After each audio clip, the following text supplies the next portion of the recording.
En fait, j'étais juste gelée. C'était comme un traumatisme, mais genre, t'es tellement traumatisé que ton cerveau, il est pas en mode, il faut que tu te sauves. Ton cerveau est juste en mode, qu'est-ce qui est en train de se passer, tu vois. Exactement. In like 30 seconds, you want to blast in the language of the spirit. Come on, lift it up. Bonjour tout le monde, on est de retour pour l'épisode tant attendu, mon témoignage. Donc aujourd'hui, je suis avec Daniel. Allô Daniel. Salut Daniela, tu vas bien? Ça va et toi? Ça va, ça va. Donc aujourd'hui, je ne serai pas l'animatrice comme j'ai l'habitude de l'être, mais c'est Daniel qui va nous conduire dans ce temps de témoignage, justement, vu que c'est moi qui va témoigner.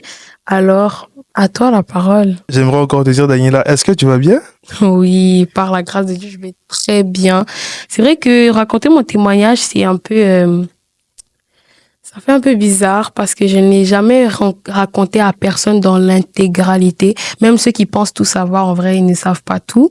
Donc... vraiment, c'est la première fois et ouais, je suis honorée en fait. De toute façon, c'est le Saint-Esprit qui a instruit, qui m'a donné l'instruction, donc j'avais pas le choix. Exactement, le Saint-Esprit en premier toujours. Amen, c'est ça. Et c'est très intéressant parce que tu en parles. Tu dis que tu n'as jamais parlé de toi. Et là, devant mes yeux, j'ai ta page YouTube. C'est très intéressant ce que tu fais. Moi, j'ai été vraiment impacté par tout ce que tu fais. Gloire à Et surtout Jésus. par une des vidéos où tu parlais de la procrastination. Mhm. Mais, Daniela, peux-tu te présenter en quelques mots? En quelques mots, Si je te dis, Daniela, qui es-tu? Qu'est-ce que tu me dis? aujourd'hui, je dirais que Daniela, c'est avant tout une enfant de Dieu. Aujourd'hui, je suis vraiment en processus de restauration aussi parce que des fois, tu as l'impression que tu es déjà tout restauré. Après, Dieu te rappelle un petit truc là, tu es comme, oh, c'est vrai. Et puis là, tu rentres en processus de restauration et tout. Mais je dirais aussi que moi, je suis épouse de Christ. Hein. Et puis, également, je suis une princesse, je suis la fille de son papa. Tu connais, je suis aussi une Camerounaise, née au Cameroun. Et puis, vraiment, je vis pour glorifier Jésus, en fait. Tout ce que je fais, que ce soit mes performances académiques, performances professionnelles ou même dans mes projets personnels comme le podcast, c'est vraiment pour glorifier Jésus. Gloire à Dieu. Tu as dit tout à l'heure que tu étais camerounaise. Exactement. Donc, tu es née au Canada, si je comprends bien? Non, je suis née au Cameroun. Ok. En 2007, le 9 juillet 2007, ouais, je suis née au Cameroun. Par contre, je suis venue au Canada en 2012, c'est ça. Je suis venue au Canada en 2012, j'avais eu 5 ans, je venais juste d'avoir 5 ans quand je suis arrivée au Canada. Et ouais, c'est ça. Moi, je viens du Cameroun. J'ai grandi en Afrique. Ok. Ouais. Et c'est très intéressant vu que tu en parles parce que je sais que la culture occidentale est très différente de la culture camerounaise. Ouais. Et je sais qu'en venant, t'as sûrement dû, c'est sûr que tu étais très jeune, mais t'as sûrement dû subir quand même un shift, de voir comment il y avait une transition dans ta vie. J'aimerais que tu m'expliques comment ça s'est déroulé dans ta vie. Comment ça s'est déroulé? Bon, il faut comprendre d'abord d'où je viens. Donc, justement, dans la culture africaine, on sait tous qu'il y a tous les trucs un peu occultes, il y a les trucs de sorcellerie et tout. Et puis, moi, de base, je suis née dans une famille chrétienne. Mais quand je dis chrétien, c'est pas juste on allait à l'église, c'était vraiment la parole. Donc, vraiment, mon père, depuis le Cameroun, il était évangéliste. Et puis, il était très impliqué à l'église. Si je peux même dire, je suis presque née à l'église. Parce que quand je suis née, quelques jours plus tard, là, on m'a dédiée à l'église, justement. Du coup, c'est ça, je suis vraiment née dans une famille très, très chrétienne, mais on était beaucoup attaqués dès le très jeune âge, que ce soit mes grands frères ou moi-même. Lorsqu'on est né et tout, on était énormément attaqués parce que, en fait, tu vois, dans nos familles, tu vois, il y a les traditions, il y a les trucs et tout. Et mes parents, lorsqu'ils sont venus à Christ, en fait, ils ont décidé de couper les liens avec tous les trucs des traditions un peu bizarres là. Et en fait, des fois, on donnait même des ultimatums. On disait que si vous faites pas ça, votre enfant va mourir. tout ça. Par exemple, la culture des jumeaux dans mon pays, dans ma culture, les jumeaux sont comme, ils ont comme une connotation divine, qu'il faut faire des rituels avec eux et tout. Et mes grands frères sont des jumeaux. Et également, l'enfant qui suit les jumeaux aussi, dans leur truc, spirituellement, un peu, elle a des pouvoirs, façon. Donc, mes parents ont vraiment catégoriquement refusé de nous soumettre à ça. Et vraiment, comme la Bible dit qu'il n'y a plus aucune condamnation pour ceux qui sont en Jésus-Christ, vraiment, ils ont coupé les liens avec ça, en fait. Et ça fait que on était beaucoup attaqués parce que le diable, c'est comme s'il nous réclamait, en fait. Il nous réclamait parce que mon père, dans la famille de mon père, en fait, c'est comme, on est comme tu vois, au village, il y a les trucs du roi, chef, tout ça. On est du sang royal de mon village. Et du coup, tout ce qui est rituel, normalement, on est censé être dedans, mais comme ils ont coupé les ponts, on était vraiment réclamés. Et ça fait en sorte que, dans mon enfance, quand j'avais comme 4 ans, d'après ce que ma mère nous a raconté, parce que moi, je me rappelais pas de tout ça. Mais, en fait, une fois, même, il y a des gens qui sont venus me chercher. Quand je dis venir me chercher, mes parents les voyaient pas, mais moi, j'étais la seule personne qui les voyait et tout. Donc, j'étais genre, ma mère m'a dit que, en fait, ça se peut que ce soit à l'école et tout, mais quelque chose comme ça, quand on a essayé même de m'initier dans la sorcellerie et tout. Et puis, vraiment, gloire soit rendue à Dieu que j'avais des parents très en feu et qui ont su intercéder et vraiment se tenir à la brèche pour leurs enfants, qui a fait en sorte que j'ai été délivrée de tout ça, de tout ce qui avait commencé, parce que vraiment, ils avaient comme commencé un processus d'initiation. Mais par la suite, on est venu au Canada. Quand on est venu au Canada, ça s'est un peu calmé vu qu'on n'était plus genre avec dans cet environnement-là. Quand je suis venue au Canada, c'était assez un peu compliqué parce que c'est sûr que c'était pas la même chose. À l'école, c'était un peu difficile parce que moi, j'avais l'accent fort camerounais et ici au Canada, ils parlent avec un accent différent. Et du coup, je me faisais pas comprendre, je comprenais pas les autres. C'était un peu compliqué au début. Mais par la suite, ça s'est replacé. Le seul truc, c'est que, en venant au Canada, j'avais des petits problèmes comportementaux et des problèmes à l'intérieur de mon âme parce que j'avais déjà vu des choses, j'avais subi des choses en grandissant qui a fait en sorte que lorsque j'étais jeune, j'étais une fille qui était très manipulable, j'étais une fille qui était très rebelle, j'étais une fille qui était qui manquait beaucoup de confiance en soi également. J'étais une suiveuse. Donc, tout ce genre de choses-là. Wow. Ouais. C'est vrai que t'as quand même avancé dans ton témoignage. Gloire à Dieu. Je savais pas tout ça de toi. Oui. Mais j'aimerais quand même retourner sur un point que t'as mentionné. Les traditions dans lesquelles tes parents étaient. Tu m'as dit aussi que ton père était un très grand évangéliste. Il est encore. Il est encore. Ouais. Et comment tu l'as vécu, cette transition dans ta jeunesse surtout, cette transition entre le monde des coutumes et le monde de l'évangélisation? Et est-ce que tu peux nous raconter, par exemple, un peu plus en détail, une manifestation spirituelle que tu as eu à affronter durant ton enfance? Honnêtement, je n'ai pas vécu le switch parce que mon père, il est venu à Christ. Je me rappelle plus trop, il nous a dit à quel âge, je pense que c'était autour de 19, 21, je sais pas trop. Mais ils sont venus à Christ vraiment avant notre naissance. Okay. Donc en fait, le truc, c'était juste la famille, la pression familiale de vous devez, comme initier les enfants, vous devez mettre ça sur les enfants, qui fait que on était en confrontation avec la famille et les traditions. Mais je n'ai pas j'ai vécu le switch comme de mon vécu en fait. De mon vivant, c'est ça. Mais justement les impacts, c'est comme l'histoire que j'ai racontée par rapport au fait que moi je voyais des choses que les autres voyaient pas. D'après ce que ma mère m'a raconté, parce que c'est ma mère qui m'a raconté cette histoire. En fait, on était à la maison, dans la cour, et puis j'étais en train de, je sais pas faire quoi, mais ma mère était à côté.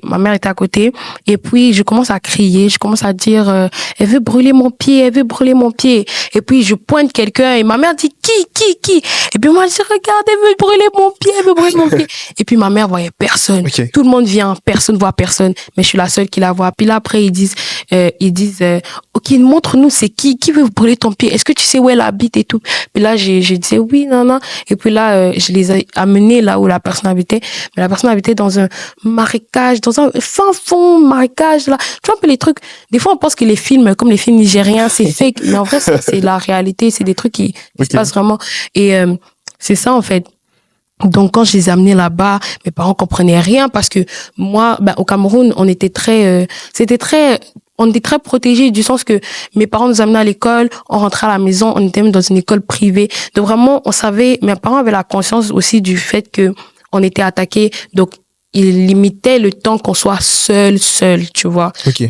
Donc, c'était vraiment très bizarre. Donc, ils ont juste compris que, quelque part, j'ai été initiée et puis, ils m'ont amené à l'église, ils ont appelé tous les pasteurs, et puis ils ont prié. Au début, ça allait pas, je pleurais, mais Dieu a fait grâce et finalement, c'est ça, c'est calmé, j'ai été délivrée. Donc c'est la seule expérience vraiment où j'ai vécu l'impact des traditions, on va dire. Mais c'est formidable le fait que tu en parles parce qu'il y a des gens qui pensent que quand on se présente devant des plateaux, on n'a pas d'histoire. On est né chrétien, puis tout a toujours été rose. Ouais. Mais pas forcément. Exactement. Et t'arrives au Canada en 2012, comme tu me l'as dit. C'est bien ça? Tes premières impressions. T'es très jeune, t'arrives au Canada, un monde nouveau pour toi. Ouais. Tu me disais que t'étais très rebelle, mais quand je te vois aujourd'hui, c'est pas ce que je dénonce. Ça a beaucoup changé. Quand je suis arrivée au Canada, premièrement, j'avais tellement hâte de voir la neige. Parce qu'au Cameroun, il n'y avait pas de neige. Et j'entendais que, il y a la neige au Canada et tout. Je me rappelle, le premier jour qu'il avait neigé, en fait, il annonçait de la neige à la météo. Et puis, moi et mes frères, on se mettait devant la fenêtre. Vraiment comme dans les films. On était devant la fenêtre. On voulait voir la neige de nos yeux tomber par terre. Et qu'on avait vu, on était tellement contents. On est resté jusqu'à comme 22 heures et tout. Et puis, on regardait, on était trop contents. On est allé réveiller les parents. Il y a la neige et tout. On filmait avec les téléphones de nos parents. On trouvait ça tellement comme fascinant parce qu'il y avait pas ça et tout. Donc, c'était plus ça, côté, le choc un peu du Canada, mais aussi sur les gens. Comment je voyais les élèves quand je commençais à aller à l'école, mes camarades agir. J'étais choquée parce que au Cameroun, tu fais un truc, on te fouette, on te tape. Mais ici, l'enfant va mal parler au prof, tranquille, tu vois. Exactement. Et c'était un choc en fait. Et je pense que ça aussi, ça fait en sorte que je me suis dit, oh, ici on tape pas, au mode avantageux, tu vois. Exactement, je comprends. Mais quelque chose que mes parents ont fait, vraiment, ils ont gardé la culture, donc du sens que à la maison. En fait, c'était dès que tu rentres dans la maison, on est au Cameroun. Donc, tes affaires de non, ça existe pas dans la maison, en fait. Tu peux faire ce que tu veux dehors, mais quand tu arrives dans la maison, c'est le Cameroun, tu vois. Donc, tous les trucs de manière pardon. Tous les manières correctionnelles qu'on utilisait au pays, on les utilisait aussi à la maison, tu vois. Donc, le choc, c'était plus par rapport à l'extérieur et aussi voir comment les jeunes filles, elles sont très, émancipées, très, je sais pas comment expliquer, elles étaient très, je dirais pas superficielles, mais c'était différent. Il y a une différence de culture, ouais. C'est un écart carrément, c'est un gros écart. Ouais. Parce que je sais que en Europe encore, c'est encore un peu comme l'Afrique, mais je sais qu'entre l'Amérique et l'Afrique, il y a très gros écart. Il y a des années, il y a des années d'écart. Ouais. Et dans tout ça là, je sais que tu étais jeune quand tu arrives, tu dis que ton père lui craignait Dieu, même avant que tu naisses. Ouais. Et t'es né dans cet environnement chrétien. Une famille chrétienne, une mère chrétienne, un père chrétien. Mais t'arrives au Canada, est-ce que ta tendance première a été de te rapprocher de Jésus ou de t'en éloigner? Honnêtement, je dirais que le fait d'avoir une famille chrétienne, certes, ça m'a donné les bases et vraiment, ça m'a beaucoup aidé sur l'intercession. Parce que mes parents, quand je dis que c'est des chrétiens, c'est pas des chrétiens qu'on voit de tous les jours, en fait. Mes parents, vraiment, genre, ils passent du temps dans la prière, ils prient, ils intercèdent. Et ça, c'était le bénéfice d'être dans cette famille. Mais, le fait, en fait, lorsque je sortais, j'étais polluée par le monde. Et ça fait en sorte que, justement, comme je disais tantôt, j'étais une fille très rebelle quand je suis arrivée ici. Je suis devenue très rebelle, j'agissais bizarrement, en fait, je suivais ce que je voyais dehors. Et puis également, je pourrais dire que en fait, mes envies n'étaient plus tournées comme vers aller à l'église, les trucs qu'on faisait au Cameroun et tout. Mais là, maintenant, je voulais faire un peu comme tout le monde, quoi. Et puis, j'avais beaucoup de manque de confiance en soi aussi parce que j'étais différente. En ce temps-là, j'étais un peu plus comme grosse que tout le monde. Donc, bon, sûrement, vous allez me dire, mais comment ça, t'as pas l'air grosse du tout? Mais non, j'étais pas grosse. Mais c'est juste que, tu vois, les jeunes filles du primaire, elles sont toutes skinny, tout ça. Moi, j'ai toujours eu un peu plus que les autres. Donc, ça fait que j'avais l'impression d'être grosse, de grossir. Et puis, aussi le fait que j'ai un gap, tu vois. Donc, ça fait en sorte que j'ai pas le même sourire que les autres. Et je voyais plein de petits défauts à l'intérieur de moi qui faisaient en sorte que je voulais trop ressembler aux autres, tu vois. Et donc, ça fait en sorte que je me suis éloignée de Dieu. En fait, j'avais même pas vraiment la conscience de Dieu. Donc, moi, c'était juste, oui, Dieu est là, oui, on prie, oui, on va à l'église, mais quand je vis ma vie, quand je vais à l'école, je suis pas en train de penser à Dieu, tu vois. Je fais mes trucs. Exactement. Tu vois ce que je veux dire? Et ça m'a mené dans beaucoup de choses. Je peux dire que même au primaire, quand je parle de manipulable, je connais des gens qui, je connais. Il y avait une fille là qui m'avait dit de faire un truc, qui m'avait dit d'écrire une lettre à un garçon. Et cette lettre-là, en fait, j'avais écrit, c'était vraiment des grosses dingueries. Et puis, les profs, ils ont vu. Et après, ils ont appelé mes parents. Oh, ce jour-là, on m'a tapé. Non, mais guys, c'est une dinguerie parce que c'était vraiment une dinguerie, en fait. C'était comme... Quand mes parents ont vu le contenu de la lettre, ils étaient tellement choqués. C'était comme... C'est pas ce qu'on t'a enseigné, en fait. Et puis, j'étais en 4e année. 4e année primaire, c'est CE2, je crois. Oui. CE2 en Afrique. Pas une grosse idée. Hein? J'ai pas une grosse idée parce que moi, j'étais dans un système belge, mais c'est une parenthèse.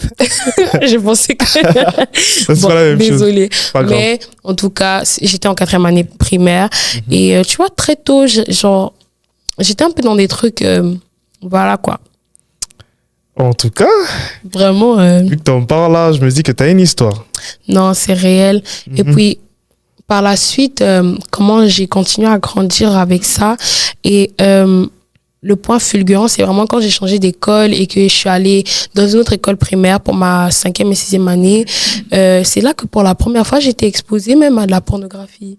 Et c'était par des amis. C'était des amis, je sais pas, on regardait quelque chose sur le téléphone de la mère d'une amie.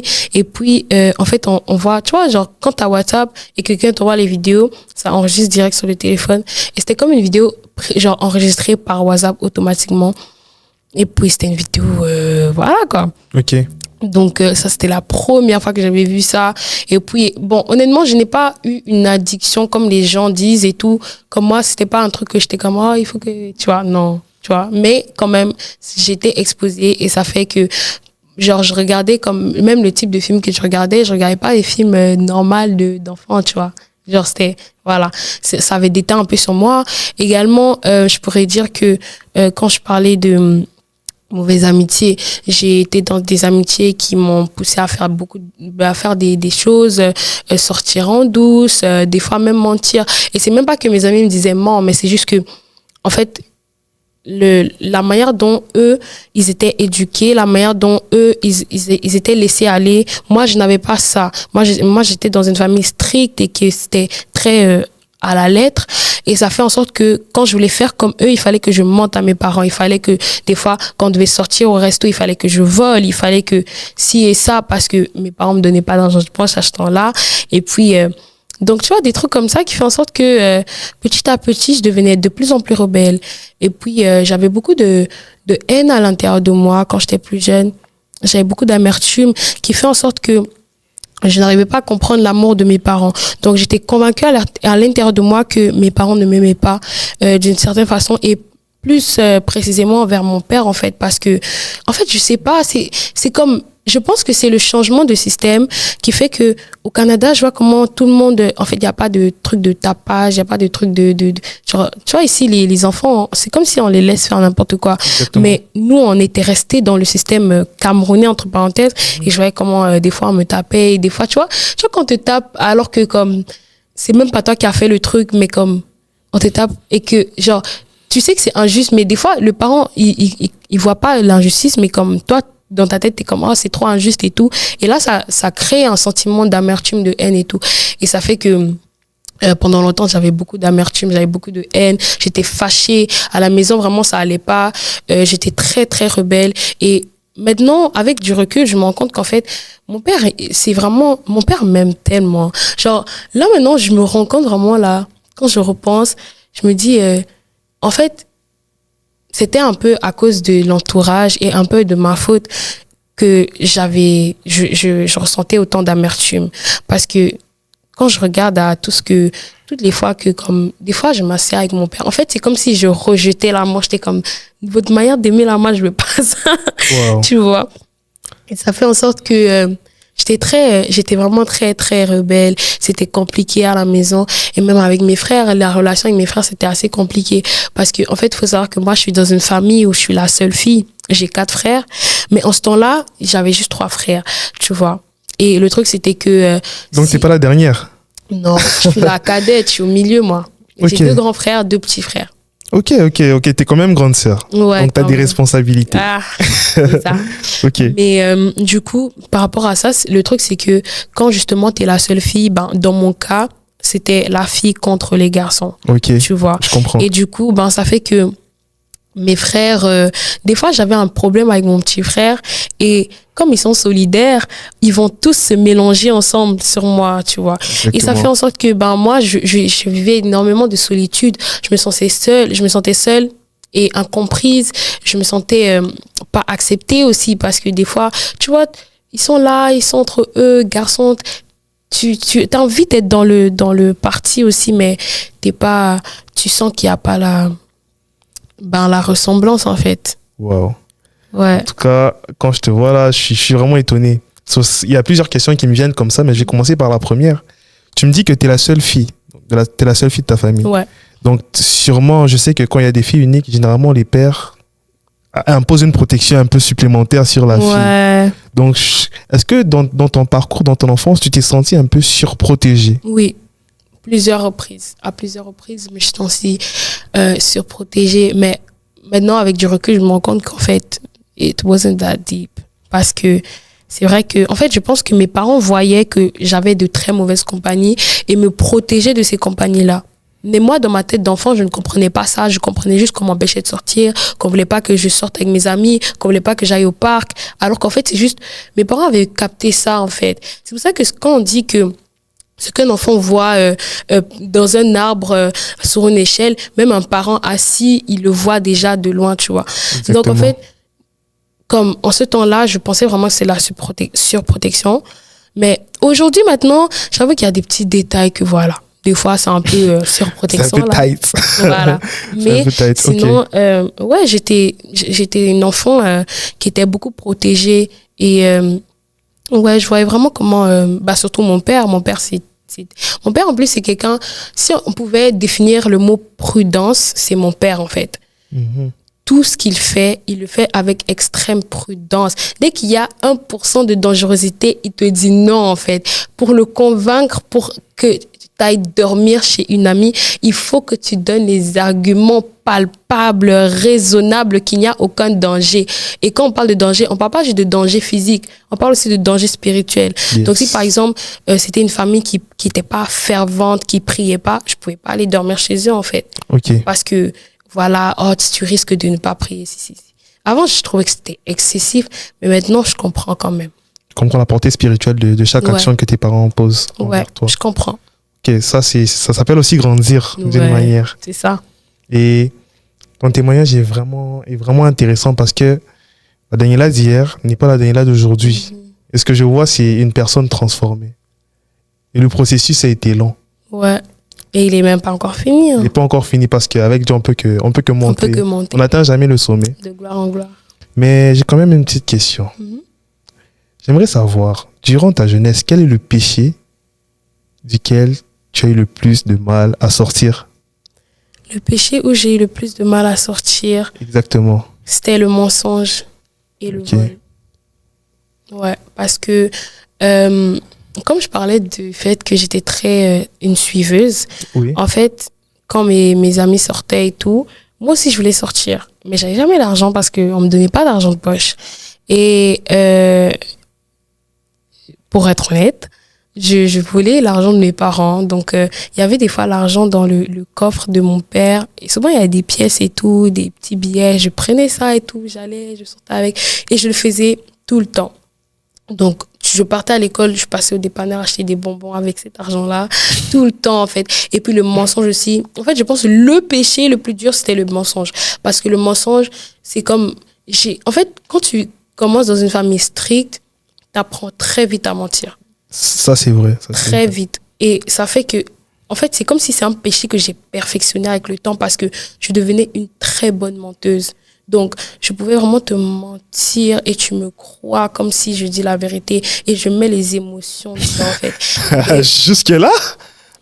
Okay. Je mentais vraiment. Et en fait, le truc, c'est que ça a été compliqué pour moi d'en sortir parce que justement, c'est quelque chose que j'ai traîné avec le temps. Mais par la grâce de Dieu, aujourd'hui, vraiment, en fait, même quand, par exemple, il m'arrive peut-être de ne pas dire la vérité, ça aurait dit, Daniela, tu m'arrêtes ça et tu vas te repentir, en fait. Et se repentir, c'est pas juste dire, Seigneur, pardonne-moi, c'est aller dire la vérité. Okay. Tu vois. Et donc, moi, c'était vraiment le mensonge.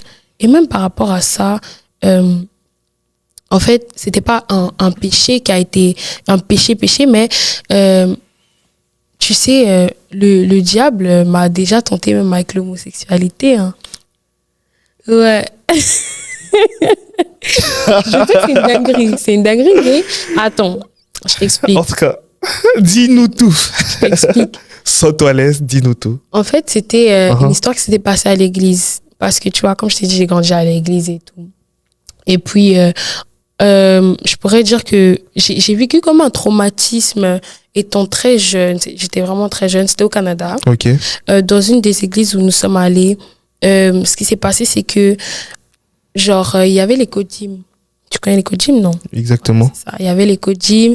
Et puis, on était dans la classe avec d'autres enfants. Et puis, la maîtresse. Et là, j'avais une amie. C'était vraiment mon amie. On était vraiment amis. Mais en fait, ce qui s'est passé, c'est que ce jour-là, je sais pas trop qu'est-ce qu'elle avait vu à la télé ou je sais pas quoi. Mais ce jour-là, en fait, elle a commencé à vouloir me faire des attouchements, tu vois. Et c'était dans les codymes, en fait, pendant les codymes. Mais personne n'avait remarqué. Personne n'avait remarqué. Eh ben. Ouais, je t'assure. Et en fait, moi, j'étais tellement choquée, j'étais tellement glacée, en fait. Je n'arrivais même pas à placer de mots sur ce qui se passait. J'étais toute silencieuse. Je regardais juste en avant de moi et j'étais juste incapable, impuissante. Je n'arrivais même pas à lui dire arrête. En fait, j'étais juste gelée. C'était comme un traumatisme, mais genre, t'es tellement traumatisé que ton cerveau, il est pas en mode il faut que tu te sauves. Ton cerveau est juste en mode qu'est-ce qui est en train de se passer, tu vois. Exactement. Et en fait, ce qui s'est passé, c'est que du coup, la fille, elle commençait et tout, nanana. Et puis là, elle a mis ses mains dans mon pantalon et tout. Et j'étais, comme je disais, j'étais vraiment glacée. Et en fait, à l'intérieur de moi, c'est comme si je criais à l'aide. Mais la maîtresse, elle continuait son cours, son écodyme, elle voyait rien. Personne voyait. Le pire, c'est qu'on était en classe avec d'autres enfants. Personne ne voyait rien. Et elle était là, elle souriait. C'est comme si elle avait du plaisir. J'avais envie de pleurer. En fait, mon âme criait et mon âme pleurait. J'étais vraiment abattue à l'intérieur de moi. En fait, c'est comme si je me sentais violée un peu, genre. Ok. Tu vois? Ok. Mais après, ce qui s'est passé, c'est que justement, là, elle se baladait un peu, voilà. Et puis là, après, quand elle finit, elle enlève sa main et tout. Et puis là, elle prend ma main pour que je mette ma main dans son pantalon aussi. Mais je voulais pas et tout. Donc, tu vois, quand par exemple, quelqu'un veut prendre quelque chose, mais tu tires un peu comme non et tout. C'est ça que je faisais. Mais comme elle tirait et tout. Et du coup, elle a rentré ma main, du coup, dans son pantalon. Et puis, en fait, c'est elle qui utilisait ma main, en fait. Tu vois. Mm-hmm. Mais j'étais vraiment, j'étais dégoûtée et j'avais tellement honte parce que, en fait, justement, je suis dans une famille chrétienne et on en parlait déjà des trucs de homosexualité, la Bible condamne ça et tout. Donc, en fait, c'était vraiment quelque chose, c'est comme si j'avais comme je savais que c'était pas moi qui l'avais fait, mais même juste le fait que ça m'est arrivé, un truc comme ça, j'étais tellement, genre, j'avais trop honte, mais une honte comme si le ciel se versait sur ta tête, en fait. Et j'ai jamais raconté ça à personne, hein, jusqu'à aujourd'hui. C'est la première fois que je le dis à quelqu'un, et encore sur YouTube, donc toute la terre va le savoir. Mais vraiment. Tenez-vous prêts? Yo. Mais vraiment, ça, c'est l'histoire la plus traumatisante de toute ma vie, de toute mon enfance. Je comprends. Et, en fait, ça, c'était comme une semence. C'était une semence que le diable a pu avoir pour justement s'immiscer dans ma vie, justement, avec des pensées.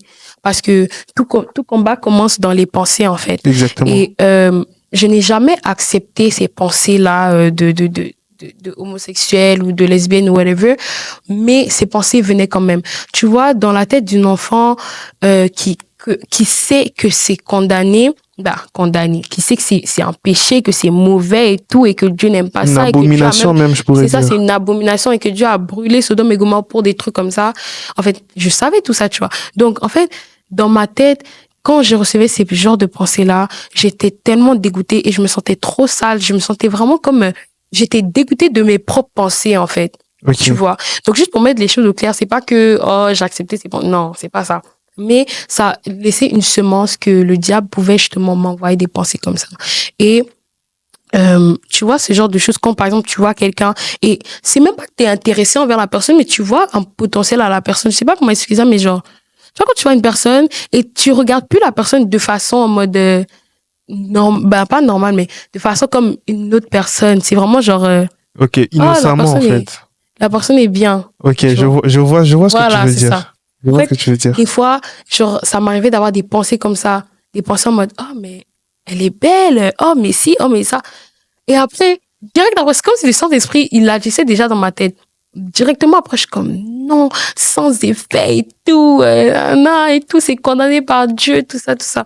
Donc, j'ai jamais eu, en vrai, j'ai jamais eu après ça des trucs de relations avec des filles, mais c'est juste que le diable avait vraiment pu s'immiscer dans mes pensées avec ça, tu vois. Exactement. Et puis ça a été vraiment assez compliqué parce que après j'ai oublié cette histoire, en fait. Ok. J'ai complètement oublié que cette histoire s'est passée. C'est comme si j'avais juste effacé de ma mémoire tellement. Tu vois, quand le choc est tellement fort que, comme par exemple des cas, il y a déjà eu des cas où des femmes ont subi des viols, mais elles ont oublié qu'elles ont subi un viol. Tellement c'était traumatisant pour elles, tu vois. Je comprends. C'était un peu la même chose.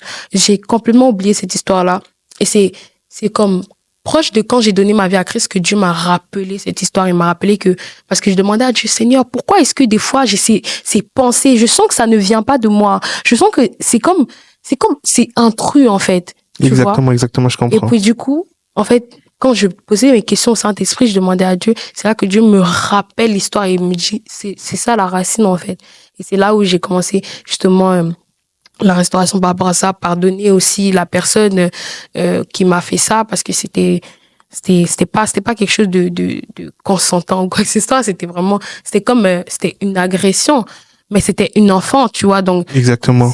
après je connais plus la personne. Après on a changé d'église, je sais même pas la personne est rendue où aujourd'hui.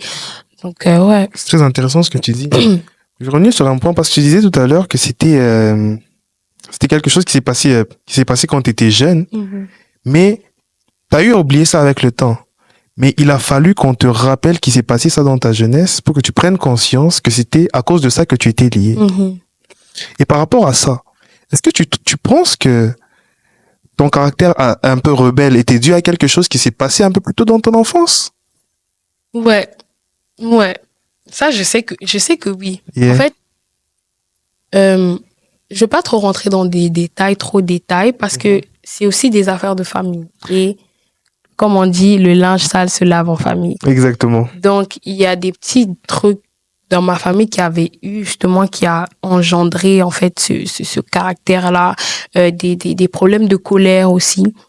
Je peux pas trop rentrer dans les détails par rapport à ça, mais j'ai vu beaucoup de choses, j'ai été exposée à beaucoup de choses, et puis des réalités très troublantes pour un enfant qui ont fait en sorte justement que j'ai développé comme cette rébellion là, en fait. Ouais, je sais que c'est un peu flou, Mais par rapport à ça, je peux pas rentrer trop dans les détails parce que justement, c'est des affaires familiales. Mais ce que je peux dire, c'est que vraiment, il y avait beaucoup de problèmes de colère, il y avait beaucoup de situations un peu compliquées qui ont fait en sorte que, pour moi, c'était comme une carapace que je me faisais, la rébellion. Ouais. Tellement de questions qui me viennent à l'esprit, mais je peux pas toutes te les poser. Ouais. Il y a une quand même qui est assez majeure par rapport à ton témoignage. Je sais que les anglophones souvent disent trust the process, donc faites confiance au processus. Quand je vois la dernière dont tu me parles dans le passé, et toi aujourd'hui, il y a un processus. Et le processus continue comme tu l'as dit tout à l'heure. Et durant le processus, tu as dit que tu avais des pensées. Et ces pensées, tu ne les as plus. Gloire à Dieu. Gloire à Jésus. Gloire à Dieu, exactement. Gloire à Jésus. Ouais. Comment s'est faite ta transformation par Jésus-Christ, ton enfance, jusqu'à présent? Tu sais ce que tu es en train de faire? Ma bad. Ok, continue. C'est correct. Okay. Mais comment s'est fait ma transformation? En fait, il faut comprendre que, comme j'ai dit, j'ai grandi dans une famille très fervente et chrétienne. Donc, c'était au point où chaque matin, à 5 heures du matin, quand on allait à l'école, on se réveillait très tôt pour méditer la parole avec, genre, mes parents et tout. Nos parents nous forçaient et tout au début. Et puis, c'était très strict par rapport à ça. Donc, par rapport à la parole, vraiment, j'ai grandi dans la parole, tu vois. Mais, en fait, sans me rendre compte, je parlais à Dieu parce qu'à l'intérieur de moi, j'avais une détresse, que ce soit émotionnelle, spirituelle. Dans mon âme, j'étais comme en détresse. Exactement. Justement, par rapport, que ce soit l'histoire du traumatisme que j'ai eu à l'église, que ce soit même avec mes frères, parce que peut-être que la manière que je raconte, ça a l'air banal, mais c'était quelque chose qui c'était comme tout ce tamas de situations, c'était comme une corde à mon cou, en fait, parce que je me sentais extrêmement seule, je me sentais très seule. Mais quand je dis seule, je me sentais tellement incomprise, comme si il n'y a personne qui me comprend, que ce soit mes parents. Et même, en fait, moi, des fois, même, je voyais des petites filles qui avaient des relations, des bonnes relations avec leurs frères, leurs parents, leur mère et tout. Surtout les relations avec la mère. Moi, j'enviais même des relations avec la mère parce que moi, je voyais ça comme ta maman, c'est ta héroïne, c'est ta bestie et tout. Et en fait, je pense que aussi à mon niveau d'enfant, j'avais pas comme cette proximité avec ma mère où je pouvais tout lui dire, je pouvais lui parler de mes trucs et tout. Aujourd'hui, je l'ai par la grâce de Dieu. Et vraiment, je t'assure que étant enfant, c'était très difficile pour moi. Mais comme j'ai grandi dans la parole en quelque sorte, je parlais à Dieu. Je parlais à Dieu à chaque fois qu'il m'arrivait quelque chose. Je parlais à Dieu, que ce soit mes situations avec mes frères. Par exemple, je donne un exemple. Une fois, j'ai eu un embrouille avec mon petit frère et tous les autres se sont jamais dedans. Et en fait, moi et mes frères, on s'est battus. Waouh. On s'est vraiment battus. Ton petit frère? Non, avec mon grand frère. Ok. Mais en fait, le truc, c'est que j'avais un problème avec mon petit frère. Ok. Et je me suis battue avec mon grand frère au final. Mais bref, on s'est battus et puis vraiment, on s'est battus. Hein. Les gens, ils me voient, ils voient maintenant, je suis douce, guys. Quand j'étais plus jeune, là, tu tapais les gens pour vivre. Non, mais en tout cas, je me faisais taper les dents. Dans les deux cas, voilà. On se blessait mutuellement. Tu tapais les gens, tu évitais de te faire taper. Voilà, c'est ça. Ok, je comprends. Mais voilà, une fois, justement, on s'était battus et mon frère m'avait fait vraiment mal. Moi aussi, je l'avais même blessé, je me rappelle. Je pense que j'avais fait... À ce point? Ouais. C'était vraiment grave. Et puis ensuite... je pleurais dans ma chambre et je criais à Dieu. Même si je n'avais pas une relation personnelle avec Dieu, je criais déjà à Dieu. Je disais à Dieu, Seigneur, comment tu me laisses vivre dans des trucs comme ça et tout, j'en peux plus, j'en ai marre. J'ai même déjà essayé de me suicider à cause des choses comme ça. Ouais, je sais que ça allait. Je dis ça comme si c'est rien, mais non, c'était vraiment une période très, très, très, très difficile pour moi. J'étais vraiment, en fait, j'avais des pensées suicidaires, j'avais toutes sortes de pensées, j'avais envie de même fuguer. Une fois, je me rappelle, j'avais mis des habits dans un sac poubelle et puis je suis sortie de la maison, je marchais là dehors et puis après, je te dis comme je rends grâce à Dieu pour mes parents, même si en ce temps-là, Juste une parenthèse, les amis, de vouloir se suicider à parler de Jésus-Christ comme tu le fais sur les réseaux sociaux, il y a eu du travail. Ouais. Croyez en Jésus, s'il vous plaît. Non, vraiment, Jésus change des vies. Je te laisse Jésus continuer. change des vies. Mais comme je disais, j'avais mon sac, je voulais fuguer. Hein. Okay. Et puis là, je suis sortie, je marchais. Et comme je disais, j'ai grandi dans la parole et je rends grâce à Dieu pour mes parents qui intercèdent pour nous depuis qu'on est né, en fait. Et Dieu, en fait, j'avais cette capacité de comprendre, d'entendre Dieu très jeune. Et du coup, Dieu me disait, rentre à la maison. Et puis, j'étais comme, non, je suis pas... En fait, je parlais à Dieu vraiment comme si je parle à toi, en fait. Moi, j'étais là, j'étais comme, non, c'est fini, moi, je retourne plus dans cette maison, j'en ai marre, et tout, et tout, et tout. Et puis là, Dieu me dit, rentre à la maison. J'étais comme, non, papa, j'ai pas envie, non, et tout. Et puis, le Saint-Esprit me convainc et dit, rentre à la maison. Finalement, je me retourne avec le même sac poubelle. Je rentre à la maison. On me dit, je sais pas, tu vas avec le sac là. Là, je dis, non, c'est vrai. Comme un peu dans les dessins animés avec la lancane à la fin. Ok. Exactement. Et puis là, genre, je suis retournée à la maison et tout. Et puis, même quand j'avais des pensées suicidaires, Dieu me disait, non, Daniela, ne fais pas ça parce que demain, ça sera ton témoignage. Et j'étais toujours, au début, j'étais comme, oui, je comprends que tu veux que ça soit mon témoignage, mais là, j'en peux plus, j'en ai assez, en fait. Et tout le temps, il me ramenait à la parole qui dit qu'il ne donne pas, il ne nous fait pas subir ce qu'on n'est pas capable de supporter. Et en fait, une révélation aussi que j'ai eue sur cette parole, c'est que quand il dit que il ne va pas te faire subir, te soumettre à quelque chose que tu n'es pas capable de supporter, il n'est pas en train de dire que tu vas le supporter de tes propres forces. Exactement. Mais ce qu'il est en train de dire, c'est que si il te fait rencontrer une situation, c'est parce qu'il a mis en toi la force nécessaire pour la vaincre. Exactement. En fait, ce que beaucoup de gens vont penser, c'est que, oh, si je vis ça, c'est parce que je suis capable. Non, tu n'es pas capable. La vérité est que vraiment, as me, like Daniela, je n'étais pas capable de faire face à tout ce que j'ai fait face. Mais la force que Dieu a mis à l'intérieur de moi, mais le Saint-Esprit qu'il a mis en moi, la preuve est que beaucoup de personnes, beaucoup de jeunes filles sont passées peut-être même pas à des trucs plus pires que moi ou même moins pires que moi, mais se sont suicidées. Mais moi, non. Pourquoi? Exactement. Parce que, en fait, ce Saint-Esprit-là, d'où vient la puissance de l'intercession? L'intercession des parents, là. Il ne faut pas banaliser. Je dis même pour tous les parents qui m'écoutent ou même pour des gens qui vont devenir parents demain, ne négligez pas l'intercession pour vos enfants parce que des fois, vous êtes en conflit. D'ailleurs, je n'avais pas une très belle relation avec mes parents, mais mes parents continuaient d'intercéder pour moi et je sais que c'est par leur intercession, en fait. Leur intercession fait ce que je suis aujourd'hui. Wow. Tu vois. Ça, c'est fort. Et donc, vraiment, Dieu m'a juste montré que je dois m'accrocher à lui. Amen. Pour y arriver, je dois m'accrocher à lui. Et c'est ça que j'ai fait, même sans savoir que en fait, je connaissais pas le Saint-Esprit, moi, je connaissais juste Dieu, Jésus et tout. Et puis, je me disais que, OK, Seigneur, je te fais confiance. OK, Seigneur, c'est vrai que là, j'en peux plus et tout. Et il savait, en fait, le Saint-Esprit est tellement fort parce que il sait comment te rassurer, il sait comment te consoler, il sait comment te dire les paroles qui vont adoucir ton cœur.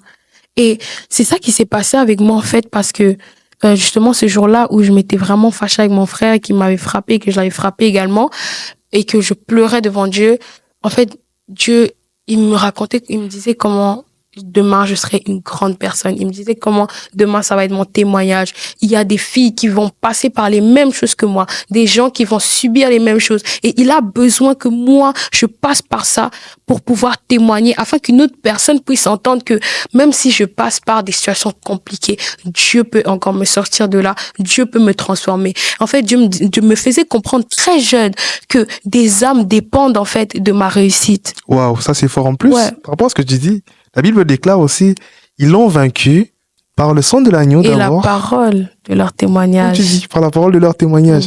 Ton témoignage aujourd'hui va bénir beaucoup de gens qui passent par les mêmes situations que toi. Exactement. C'est ça, tu peux continuer. C'est ça. Et puis, parenthèse, juste pour vraiment encourager quelqu'un qui vit des situations vraiment compliquées, ne lâche pas, accroche-toi à Dieu. Parce que la Bible dit que ce n'est pas par ma force, ni par ma puissance, mais par ton esprit. Honnêtement, par ma propre force, je me serais suicidée depuis longtemps. Mais RIP. On est dans les RIP. Voilà. Là. Mais c'est vraiment par son esprit, en fait. Et c'est là où, en fait, petit à petit, pendant le confinement, c'est là où j'ai vraiment rencontré Christ, justement. Parce que le confinement du Covid, là, en fait... Dis-nous tout. Ce qui s'est passé, en fait, c'est que lorsqu'on était vraiment confinés, j'étais beaucoup sur TikTok, tu vois. Et puis, c'est comme si Dieu, en fait, il voulait que intentionnellement je revienne à lui d'une certaine façon, parce que oui, je parlais à Dieu, oui, j'entendais Dieu me parler, mais je n'avais pas, j'étais pas complètement à lui, parce que je n'avais pas fait cette confession de foi, je n'avais pas demandé vraiment à Dieu, ok, prends contrôle de ma vie, je n'avais pas accepté officiellement Jésus comme mon Seigneur et Sauveur personnel, tu vois. En fait, j'avais pris pour acquis que j'étais chrétienne parce que j'ai toujours été chrétienne, alors que non, tu vois ce que je veux dire. Et en fait, pendant le confinement, je tombais tout le temps sur des TikTok qui disaient give your life to Christ, nana, et tout. Et puis, des TikTok qui me faisaient comprendre que c'est pas parce que tu vas à l'église, c'est pas parce que tes parents sont chrétiens que tu es chrétien et tout. Et en fait, c'est comme si, petit à petit, j'ai eu ce renouvellement de l'intelligence que ce n'est pas parce que tu te dis chrétien et que tu vas à l'église et que tes parents sont chrétiens que toi aussi tu es chrétien. Exactement, ça c'est vrai. Ouais, tu vois. Et en fait, là, je me suis dit, mais attends, donc je ne suis pas sauvée. Je ne suis pas sauvée. Et en fait, quelque chose que Dieu m'a fait réaliser, c'est que même quelque chose qui m'a aidé aussi à changer ma vision de ma famille, c'est aussi de voir les choses comme Dieu voit les choses. En fait, moi, je voyais toujours comment les gens me blessaient, comment les gens me faisaient du mal, mais je ne voyais pas comment moi, je les faisais du mal. Et tu vois, Dieu vraiment, il me faisait réaliser ça. Et quand j'ai commencé à réaliser ça, en fait, un jour, j'étais dans ma chambre, je pleurais devant Dieu, puis j'étais là, j'étais en train de pleurer, puis j'étais comme, Seigneur, je suis tellement désolée pour tout ce que je fais et tout. Et puis, je sais que, comme, le fait d'avoir même un enfant qui est des fois rebelle, qui fait ci, qui fait ça, pour les parents, c'est stressant, tu vois. Et Dieu me remplissait, en fait, il me convainquait de mon péché à moi. Il me convainquait de mon péché à moi, parce que je n'arrêtais pas de crier haut et fort le péché des autres, mais en fait, Dieu me montrait ce que moi je faisais. Wow. Et lorsque j'étais convaincue de ça, j'ai pleuré à Dieu et je l'ai exprimé ma détresse, non seulement la détresse que j'avais de mon âme, mais également au niveau du péché que je commettais. Et puis, ce que Dieu a fait, en fait, c'est vraiment que, en fait, une fois, j'étais juste là en train de pleurer, j'étais en boule là dans ma chambre et j'ai juste senti comme le Saint-Esprit qui me prenait dans ses bras. Et je l'ai vraiment ressenti. Wow. Et c'est quelque chose, en fait, qui a fait en sorte que c'était comme a life-changing experience, parce que je me suis rendu compte que Jésus, c'est pas des lol. Exactement. Et c'est pas un truc juste de la Bible, en fait, parce que je l'avais expérimenté de façon personnelle, tu vois. C'est comme ça que, petit à petit, c'est comme si j'ai développé un amour pour Dieu. Pourquoi? Parce que je commençais à voir les choses comme Jésus. En fait, quelque chose que Dieu quelque chose que Dieu utilisait pour m'aider à vaincre justement la tristesse ou même l'amertume, en fait, c'est de penser à son œuvre à la croix, à ce qu'il a subi. Et tout le temps, Dieu me disait, Daniela, tu penses que tu as subi plus que moi? Et en fait, c'est comme s'il me faisait taire, en fait. You will never know. Ouais. Parce que là, genre, je me plaignais et tout, et puis il dit, je pense que tu as subi plus que moi. Et puis, il me rappelle. En fait, moi, le truc que je faisais, je fermais les yeux et j'imaginais la souffrance de Jésus. Quand je lisais et tout, les évangiles, je lisais comment Jésus allait à la croix. J'imaginais chaque fois que son sang avait coulé, chaque fois qu'il avait subi une torture, en fait. Je le voyais dans mon esprit. Et ça m'amenait à me calmer parce que je me disais que il a subi bien plus. Et regarde, aujourd'hui, il a reçu le nom au-dessus de tout autre nom, en fait. Aujourd'hui, il a été souverainement élevé parce que pendant qu'il subissait tout ce qu'il subissait à la croix, les gens pensaient que non, lui vraiment, c'est un moins que rien. Regardez comment le roi des Juifs. Mais maintenant, regarde en fait le témoignage qui sort de lui. En fait, Dieu me montrait juste que oui, tu subis beaucoup, oui, tu passes par beaucoup de choses, mais demain, tu verras le témoignage qui sortira de toi. Et ce n'est pas pour toi, en fait. En fait, très tôt, Dieu m'a fait comprendre que tu ne vis pas pour toi-même, tu vis pour les autres. Exactement. Donc, le témoignage que j'ai ne va pas me servir à moi. Yes. Il va me servir, pas pour moi, mais pour sortir des âmes de la tristesse, de la solitude, du suicide même, et des traumatismes, tu vois. Et donc, c'est en fait cette rencontre avec Christ qui a fait en sorte que à un moment donné, j'ai juste changé. Il y a eu comme un renouvellement de mes pensées, renouvellement de mon intelligence. Intriguant. vu que tu en parles, je vais rebondir sur ça parce que je voulais te poser cette question, ça fait un long moment. Je sais que dans la vie avec Christ, dans notre marche avec Christ, moi je considère ça un peu comme apprendre à faire du vélo. Au début, il y a des prothèses, je pense, des petits trous à l'arrière. Ouais. Moi je considère par exemple que les petits trous, c'est comme l'éducation que les parents nous ont donnée. Ça t'aide à fonctionner dans la société. Puis à un moment, tu te rends compte qu'elle te sert plus à rien, mais c'est Christ qui a réellement changé ta vie. Ouais. Et tu ne fais même plus semblant. C'est vrai. quand que ça s'est passé dans ta vie, ce changement de j'ai une éducation stricte, je suis ce que les parents me disent, mais maintenant, je marche selon ce que Christ me dit, pas forcément parce que mes parents me forcent. Qu'est-ce que ça s'est passé? Ok, ça, pour moi, ça s'est passé quand même assez un peu plus tard après ma conversion. Ok. Parce que après ma conversion, en fait, c'était comme cette restauration, mais le travail n'était pas terminé. Exactement. Il y avait encore beaucoup de choses. J'étais encore très manipulable, j'étais encore très naïve, et la naïveté m'a suivi même jusqu'à l'année, il y a 2 ans. Là, maintenant, je ne suis plus, c'est fini. Ma vie. Voilà. Jésus. Non, c'est vraiment ça. C'est ça. Mais, Ok. ça m'a suivi quand même longtemps, mais pour dire que, en fait, après ma rencontre avec Christ, contrairement à certaines personnes, il y a des gens que eux, c'était radical, boum, d'un jour à l'autre, ils sont très carrés. Oui, c'est vrai que j'avais enlevé les musiques mondaines, j'avais comme dans ma tête, le mensonge était banni, le vol était banni. Quoique, c'est vrai que ça m'arrivait de retomber, mais pour moi, c'était comme plus quelque chose de normal. En fait, j'étais vraiment fâchée contre ce péché-là, tu vois. Et puis, tout ce qui est péché, en fait, j'étais comme, je voulais tellement, en fait, dans mes débuts, j'aimais tellement Dieu, du sens que j'étais comme, I want to be with God all the time. Yeah. Genre, je me rappelle, moi, mes rendez-vous avec Dieu, c'était à 18h, dès que j'ai rentré à l'école. Dès qu'il est 18h, je m'en fous, même si je parle, je suis en conversation très intéressante, je coupe ma conversation, moi, je vais avec Dieu, en fait. C'est mon temps avec Dieu. Je vais passer du temps avec c'est lui qui fait battre mon cœur, en fait. Créateur. Tu vois, c'est ça. Et puis, mais par contre, l'éducation, justement, je rends grâce à Dieu encore une fois pour mes parents, parce que même à ça, c'est vrai que il y avait des comportements qui n'avaient pas encore changé. Exactement. De façon visible. C'est vrai qu'à l'intérieur de moi, je n'étais plus confortable, mais ça continuait. Mais tu vois, petit à petit, ça réduisait. Mais vraiment, le fait que j'avais l'éducation aussi qui était stricte, ça fait en sorte que des fois, là où je devais dévier, comme par exemple même sur l'habillement, plusieurs fois, moi, comme je disais, j'étais quelqu'un de très influençable, je voyais des gens qui s'habillaient comme ça, je voulais m'habiller aussi. En fait, ma mère, elle me recadrait. Non, tu mets pas ça. Non, tu sors pas. Non, sinon ça. Au début, j'étais comme, non, mais pourquoi? Non. J'avais une relation avec Jésus, mais tu vois, il y avait encore des petits trucs. Bémols, et puis, vraiment, le fait que j'avais cette éducation-là m'a recadré et a fait en sorte que ça me resserre la ceinture un peu, tu vois. Exactement. Donc, le moment où vraiment, c'était plus l'éducation de mes parents, mais c'était moi et Jésus, c'était vraiment plus tard après. T'as totalement raison. T'as des gens qui te suivent beaucoup, d'un peu partout dans le monde, parce que récemment, j'ai entendu parler, une de mes cousines à moi qui vient du Congo, qui te suit aussi. Ah ouais? Exactement. Donc, ton l'œuvre que tu fais, l'œuvre que Christ fait à travers toi, Amen. est grande par la grâce de Dieu. Et il y a quelques questions de tes abonnés pour toi. Mais avant ça, j'aimerais quand même te poser une dernière question. Par rapport à ta transformation. Je sais que les gens pensent que quand on a donné notre vie à Christ, c'est bon, c'est Christ qui fait le travail.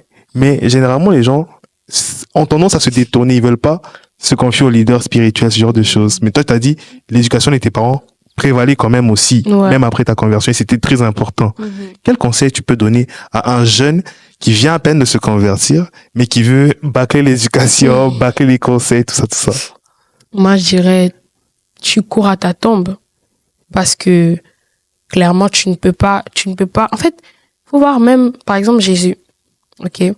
Lui, lorsque, il a été, le Saint-Esprit est descendu, tout ça, s'il s'est fait baptiser, il a eu des disciples. Oui, c'est vrai, c'était des disciples qui apprenaient de lui, mais il avait quand même un entourage. Pour dire que l'entourage, là où tu est très important. Avec qui tu t'entoures est très, très, très important. Parce que je peux dire que même dans mon début, j'avais ce problème-là de mauvais entourage. C'est vrai, j'allais à l'église, mais l'église, c'est 1 fois par semaine. Okay. Et pour ceux qui sont fervents, peut-être 3 fois par semaine. Mais, en ce temps-là, j'y allais 1 fois par semaine. Mais mon entourage à l'école, j'avais toujours les mêmes amis que j'avais avant que je ne sois pas en Christ. Et ça m'a causé des problèmes, surtout avec les garçons. Ouais, parce que comme plus en plus que je grandissais, je commençais à intéresser certaines personnes. Et en fait, la manière que je voyais, les gens, ils se mettaient en couple, les gens, ils faisaient ci, ils faisaient ça. Donc, pour moi, j'étais comme, tant qu'on fait pas il n'y a pas d'implicité, tu vois, c'est correct. C'est bon. Mais en fait, non. Pourquoi? Parce que les gens vont dire, mais comment ça, non? Attendez. Parce que, premièrement, toute relation qui n'a pas pour but le mariage te sert à quoi? T'as 15 ans, 15 ans encore, c'est âgé. On va dire t'as 14 ans, ok? Tu dis que, ouais, je vais me mettre en couple. Tu connais même quoi la vie pour te mettre en couple? Non, mais parce que les gens, ils voient ça comme juste, love, dove et tout. Non, parce que vraiment, tu sais, le mariage, c'est une institution qui est vraiment combattue par le diable. Et le diable, il fait tout pour le détruire, en fait. Et c'est pour ça que, même très jeune, des fois, oui, c'est la volonté de Dieu, mais des fois, en fait, c'est juste toi qui veux copier les autres. Et le fait d'avoir l'église, d'avoir des leaders, d'avoir des gens qui t'encadrent, fait en sorte que, des fois, quand tu essayes de dévier, ils te remettent sur le droit chemin, tu vois. Et moi, en fait, mon erreur, c'est que, en fait, ça, c'était une erreur que moi, j'avais au niveau de mon caractère. Moi, j'étais quelqu'un de très flirty. Ouais. Flirty, ok. Flirty. Je vois. Comment dire en français? Moi, je dis flirty, je suis pas anglophone. Voilà. En français, flirty. Voilà. Mais je faisais pas exprès. Yeah, je comprends. Du sens que je vais pas flirter avec quelqu'un parce que je veux vraiment flirter avec la personne, mais c'était comme, parce que moi, de base, je suis quelqu'un qui sourit, qui rigole. Oui, je comprends. Tu vois. Je comprends. Mais avant, non, c'était pire. Genre là, maintenant, des fois, il y a des gens, ils trouvent que, Daniela, non. Mais avant, guys, oh là là, c'était une dinguerie. Des fois, j'étais là, je parlais à quelqu'un et tout, je te parlais, genre, t'as l'impression que voilà, cette fille-là, elle m'aime bien, mais en fait, non, tu vois. J'ai l'impression que la personne a l'impression que t'as mis le cœur. Voilà. Alors que pas non, du tout. En fait, tu vois, ça m'a mis dans la sauce. Pourquoi? Parce que, en fait, mes amis, ils étaient dans ces choses-là. Okay. J'avais pas de personne à qui je vais dire, je vais parler de ça et que je vais l'expliquer. En fait, plus tard, même, dans une église où j'ai été, j'avais fait part de ce problème-là, puis on me disait, Daniela, tu peux pas te comporter comme ça avec les garçons, en fait. Parce que justement, moi, j'ai grandi avec des frères. Et oui, c'est vrai, au début de notre enfance, nos relations fraternelles étaient vraiment compliquées. Mais lorsque on a tous donné notre vie à Christ, presque tous, ça fait en sorte qu'on a commencé à avoir de très bonnes relations. Dieu a vraiment restauré nos relations, que ce soit avec mes parents d'ailleurs. Avec mes parents, j'ai une bonne relation. Avec ma mère, vraiment 10 sur 10, vraiment. Je me vois. Vraiment, wow. Non. Vraiment, Dieu. C'est Jésus qui fait ça? C'est vraiment Jésus qui fait ça. Mais j'ai des très bonnes relations avec mes frères aujourd'hui. Yeah. Et en fait, parce que comme justement j'ai grandi avec des garçons, ça fait en sorte que moi je suis à l'aise avec les garçons. Je suis quelqu'un que je suis pas gênée, genre on se taquine, on rigole, tu vois. Yeah. Et ça fait que moi on m'a dit justement dans cette église là, les autres jeunes me disaient Daniela, tu peux pas faire ça avec les garçons. Oui, c'est vrai, t'as grandi avec des frères. Oui, c'est vrai qu'avec tes frères t'es comme ça, mais tu peux pas faire ça avec tout le monde parce que les autres ils vont pas comme c'était pas tes frères, ils vont prendre ça trop à cœur. Tu vois, c'est justement l'entourage qui a pu me recadrer là-dessus. Sinon, j'allais juste continuer à perpétuer cette habitude et puis faire des dommages peut-être et aussi du coup blesser d'autres personnes en fait parce que je sais que le gars par la suite il a été quand même blessé par rapport à ça. Désolée pour tout aussi les autres qui peut-être pensent que comme je souris trop avec eux parce que vraiment des fois ça je sais pas ce qui est dans la tête des gens avec qui je parle mais vraiment, sachez que moi, je suis quelqu'un de très joyeuse, très amical, très on rigole et tout. Donc, prenez pas les trucs trop au cœur, si vous Ok. Ben, je vais juste faire un petit retour. Pour ça, c'est pour les abonnés. Vous savez, ce qu'on fait, c'est vraiment une œuvre spirituelle. Ouais. C'est pas juste se mettre devant la caméra pour y parler. Ouais. Puis ça, c'est le témoignage de quelqu'un qui a vraiment vécu une transformation avec Jésus. Comme on dit souvent, l'important n'est pas le nombre de personnes qui sont à l'église, mais le nombre de vies transformées. Exactement. Aujourd'hui, on peut voir qu'elle a eu un processus, elle a été transformée. Et toi aussi, aujourd'hui, si t'es pas transformé, mais tu regardes ce témoignage, parce que Christ peut changer ta vie. Amen. Comme il a changé la vie de Daniela ici. Daniela, t'as une grande communauté quand même. Et il y a beaucoup de questions qui se soulèvent généralement. Et je pense qu'on va prendre la question d'un de tes abonnés pour finir, parce qu'on tend vers la fin. Ouais. Malheureusement, je pense on aurait pu... Non, on a une suite. Exactement, il y aura la suite. Ça sera encore sur cette page, c'est bien ça? Exactement. Dans le prochain podcast, c'est ça. Et N'hésitez pas, partagez. Parce qu'il y a des gens qui connaissent pas Dieu, ils ont besoin de rencontrer Jésus. Et la Bible dit, on a vaincu par la parole de nos témoignages. Ce témoignage peut sauver des vies. La seule chose que tu peux faire, c'est partager. Merci. On va revenir à tes questions, justement. Il y a une question d'un abonné qui demande, c'est quoi la ref de tes hoodies? C'est vrai que j'ai des hoodies plutôt assez spéciales, comme vous pouvez voir. En vrai, Etsy, Shein. Guys, Shein. Vraiment, je sais pas pourquoi les gens sous-estiment Shein. Shein really has good things. Et puis, Etsy aussi. Celui-là vient de Etsy. C'était un cadeau qui était fait à mon frère, mais ça suffisait pas sur mon frère, donc il me l'a donné. Donc, ouais, c'est ça. Il y a une autre question un peu plus... Ah, vas-y. C'était qui ton premier gourmand? Bon. C'est une histoire assez compliquée que je vais raconter dans le prochain podcast, d'ailleurs, avec plus de détails. C'est sûr, on va pas donner trop de détails non plus dans le nom nécessaire, mais je vais donner quand même assez de détails parce que, d'abord, pour répondre à la question, c'était qui? C'était un garçon. Ouais. Non, en tout cas. On avait 5 ans de différence. Ok. 5 ans. Plus grand, plus petit? Plus grand. Ok. Mais on n'avait pas été en couple ou des trucs comme ça, mais c'est juste que voilà, il y avait des histoires très ambiguës, vraiment des trucs louches, bizarres, un peu, voilà. Et puis ce gars-là, il était chrétien, il était man of God. Après man of God, tout le monde peut se dire man of God, mais après, donc en fait, voilà. Exactement. Il paraissait man of God, et puis c'était un gars de l'église, vraiment très en feu, là. En feu, ouais. En fait, au début, je l'admirais beaucoup parce que justement, il était très engagé et également, il était dans le monde du sport aussi. Donc, tu vois, moi, je l'admirais beaucoup parce que moi aussi, j'étais dans le sport en ce temps-là, je jouais au basket. Et puis, moi aussi, j'aimais Dieu. Donc, en fait, je le voyais vraiment comme un modèle. Mais au fil du temps, voilà, c'était devenu un peu bizarre. Et puis, donc, ça a créé des histoires un peu compliquées, un peu étranges, un peu bizarres, un peu, voilà. Ok. Dans tout ça, le Saint-Esprit m'avait averti dès le début, mais c'est ça. Le Saint-Esprit avertit toujours. Il avertit toujours. Et surtout que c'était une histoire qui s'est passée il y a 2 ans. Donc, c'est pas comme si c'est quelque chose qui date.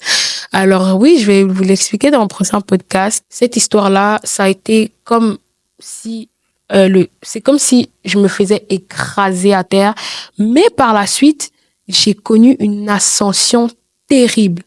Quand je dis une ascension, à partir du moment où cette histoire s'est terminée, ça s'est terminé en pleurs et en regrets, le Saint-Esprit qui m'a ramassé à la petite cuillère, il m'a élevé, mais d'une façon. Wow. Et en fait, je rends grâce à Dieu si jamais même tu écoutes ce podcast, toi, le gars en question, je rends grâce à Dieu pour ta vie parce que je t'assure que non seulement tu m'as appris énormément de choses au travers de tout ce qui s'est passé, j'ai appris énormément de choses, mais également, j'ai appris à écouter le Saint-Esprit, mais j'ai aussi, en fait, j'avais besoin de ce brisement. C'est comme si j'avais besoin d'être brisé comme ça pour vraiment, c'est ça. Je me rends compte que, en fait, s'il n'y avait pas eu ça, je serais restée dans le même milieu. Parce qu'après ça, j'ai changé d'église, je suis restée dans le même milieu, j'aurais pas eu les mêmes choses, tu vois. Tout ce que je fais, je les aurais pas fait, j'aurais pas connu ICC, j'aurais pas connu cette famille qu'il y a même à ICC ou à EJP. Tu vois, donc, je rends grâce à Dieu, je rends grâce à Dieu pour ta vie. Et c'est ça. En tout cas, vraiment, non. Parce que les gens, souvent, quand ils sortent d'un gourmand gospel, parce que c'était un gourmand gospel, ils pointe le gars comme il m'a fait ci, il m'a manipulé, il a fait ci. Oui, c'est vrai, il a fait des choses. J'ai fait des choses. Souvent, les gens vont condamner tout le temps le gars et tout, mais moi, je pense que tout le monde a sa part de responsabilité. Si tu t'es fait play, c'est parce que tu as laissé qu'on te fasse play. Si tu t'es fait manipuler, c'est parce que tu as laissé qu'on te manipule. En fait, il y a toujours ta part de responsabilité. Et moi, j'ai décidé de voir les choses de cet angle-là. Et aussi, comme la Bible dit, la chair est faible. Et puis, en fait. bien disposé. Exactement. On parlait de JP. De JP. Et il y a une question qui touche quand même l'église ici. Ouais. Il dit, si tu pouvais changer quelque chose dans l'église, qu'est-ce que tu changerais? Quelque chose dans l'église, ce que je changerais, c'est les différences, les trucs de... Ça sera ma dernière question. De protestants, catholiques, orthodoxes. Moi, c'est ça que je changerais. Okay. Parce que je pense honnêtement que déjà, nous sommes le corps de Christ. Un corps, c'est un. Exactement. C'est pas on est séparés et tout. Et moi, je pense même, en fait, au-delà de dire, oh, moi, je suis catholique, moi, je suis protestant, moi, je suis ici, moi, je suis Jésus-Christ, en fait. C'est tout. Et même mon église, je rends grâce à Dieu pour mon église également parce que en fait, on a tous cette mentalité-là de, on suit la parole. C'est pas affaire de, moi, je suis protestant, moi, je suis évangélique, moi, je suis ci, moi, je suis anglican, moi, je suis ci. Non. C'est vraiment de rester sur qu'est-ce que la Bible dit. Et je pense que si tous les chrétiens suivent tout ce que la Bible dit, on va tous être une seule famille, en fait. Il y aura pas de division de moi, je suis catholique, moi, je suis orthodoxe. En fait, c'est juste les hommes qui modifient souvent, très souvent, c'est que les hommes modifient la parole pour qu'elle les correspond. Ils modifient la parole pour que la parole puisse s'adapter, en fait, à leur mode de vie. Je donne exemple la religion, la branche des anglicans. Quand tu vois dans l'histoire, une histoire que j'ai appris à l'école même, en fait, comment l'anglicanisme, l'église anglicane est née, c'est parce que le roi, je sais pas, Henri quelque chose, en fait, il voulait divorcer de sa femme, mais l'église condamnait le divorce. Donc, en fait, ce qui s'est passé, c'est que il a créé sa propre, c'est pour ça qu'on dit anglican, parce que c'est de Angleterre, il s'est séparé justement pour autoriser les divorces, en fait. Il a créé une doctrine, carrément. Voilà, c'est ça. En fait, je trouve qu'il y a trop de division pour rien, alors que si on suit tous la parole, on suit l'esprit, on va tous être une seule famille. Donc, c'est ça que je changerais sur l'église d'aujourd'hui. Ton témoignage est impactant. Il n'est pas fini. Il n'est pas fini comme tu l'as dit. Parce qu'un témoignage, t'as quand même d'assez longues années de vie, on va dire. Courte, mais longue. Puis, t'as un grand témoignage. Mais, par rapport à cette première partie, à la personne qui entend ce témoignage, qu'est-ce que tu pourrais lui dire? Je pourrais dire, comme j'ai redit plusieurs fois pendant la vidéo, c'est en fait, je dirais même la gravité de ta situation, de ton vécu, l'ampleur de tes traumatismes et tout le reste révèle la gloire à venir. Pourquoi? Parce que même la Bible dit que les souffrances présentes ne sont en rien comparables à la gloire à venir. Donc, plus ta souffrance est grande maintenant, plus la gloire de demain sera grande. Yes. Et je peux dire que Dieu se glorifie toujours. Amen. Toujours. Amen. Ne vois pas à ce que la réalité, mais regarde à la vérité de la parole. Et je te donne toujours l'exemple de Jésus. Jésus, lorsqu'il marchait dans les rues de Jérusalem, de Galilée. Je crois, en tout cas là où il a été crucifié. Je pense que c'est à Golgotha. Yeah. Ouais, voilà. À Golgotha.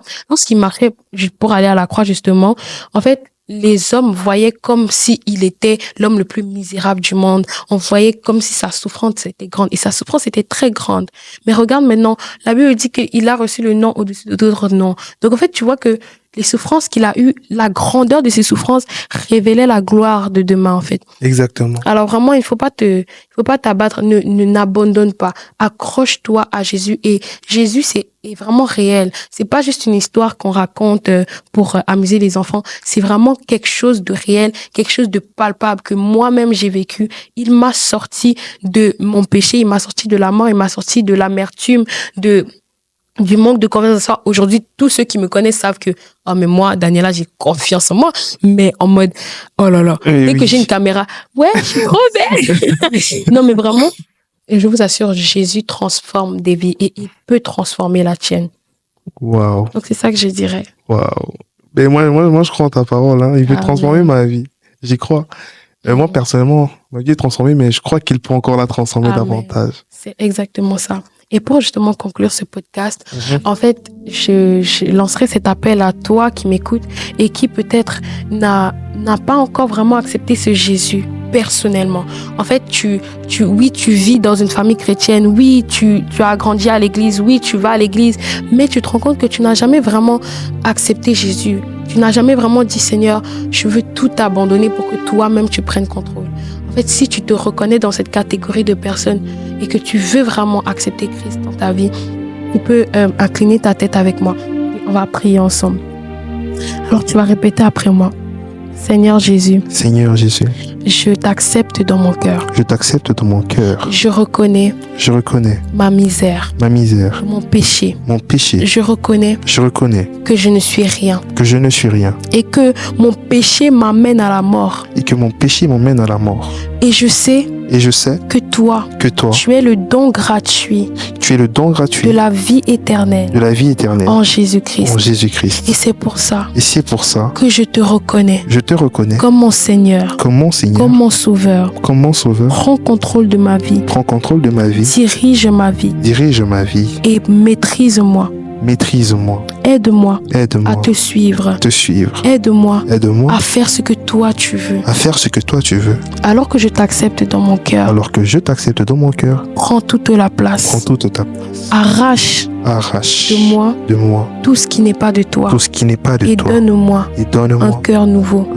Car ta parole me dit que tu enlèves de nous le cœur de pierre et que tu nous donnes un cœur de chair. Je te rends grâce parce que je suis devenu un enfant de Dieu.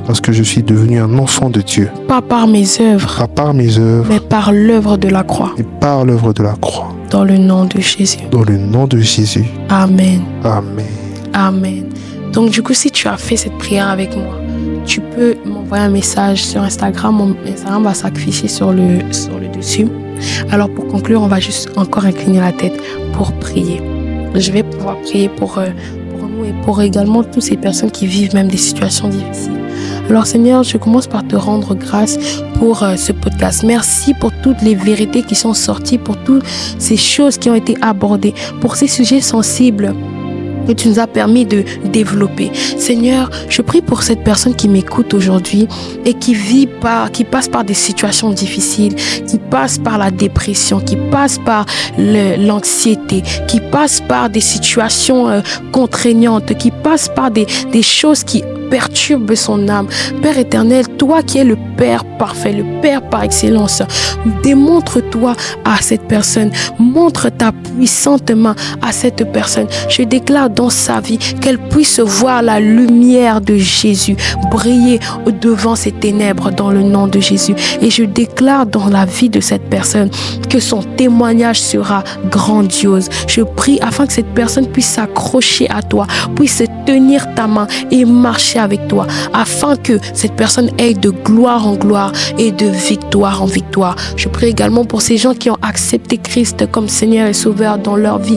Ah, Saint-Esprit, toi qui marches avec nous, toi qui nous convaincs du péché et du jugement, Esprit de résurrection, qui a la capacité de ressusciter en nous tout ce qui a été mort, que ce soit notre estime de soi, notre confiance en soi. Toi, Esprit de résurrection, Esprit de vérité, qui nous donne la grâce d'être soumis non pas à ce que nous voyons, non pas à la réalité, mais à la vérité de la parole de Dieu que nous voyons par les yeux de la foi. Merci Saint-Esprit, parce que tu fais ton œuvre, parce que tu agis dans nos vies. Et je te rends grâce pour l'œuvre que tu as commencée, parce que ta parole nous dit que tu envoies ta parole les guérit et les sortit de la fosse. Merci parce que cette parole qui sort de nos bouches aujourd'hui et qui sort de la Bible, sort quelqu'un aujourd'hui de la fosse de la dépression, sort quelqu'un aujourd'hui de la fosse de la colère, de l'amertume et de toutes les vices qu'elle peut vivre aujourd'hui. Père, je te rends grâce pour cette personne et merci parce que tu feras encore des œuvres plus grandes au travers de nous. Dans le nom puissant de Jésus que j'ai prié. Amen. Merci à tous de rester avec nous. Comme on a dit plus tôt, on se retrouve à la prochaine épisode qui sera dans 2 semaines du coup. On verra la suite de mon témoignage, donc de ma conversion, de quand j'ai donné ma vie à Christ, à comment est-ce que j'ai grandi dans ça, quelles sont mes erreurs, le goumen aussi dont j'ai parlé et comment je suis ce que je suis aujourd'hui et d'où sort aussi Essentiel. Donc c'est essentiel d'en parler, hein. C'est vraiment essentiel. Exactement. Du coup, on s'est dit à la prochaine. À la prochaine et Restez à l'affût. C'est Le ça. Seigneur va nous faire du bien. Amen. Au revoir. Au revoir. Just in like 30 seconds, you want to blast in the language of the spirit. Yeah, yeah, yeah, yeah, shit. Ah, yeah, yeah, yeah, yeah. Come on, lift it up. Yeah, yeah, yeah, yeah, yeah, yeah.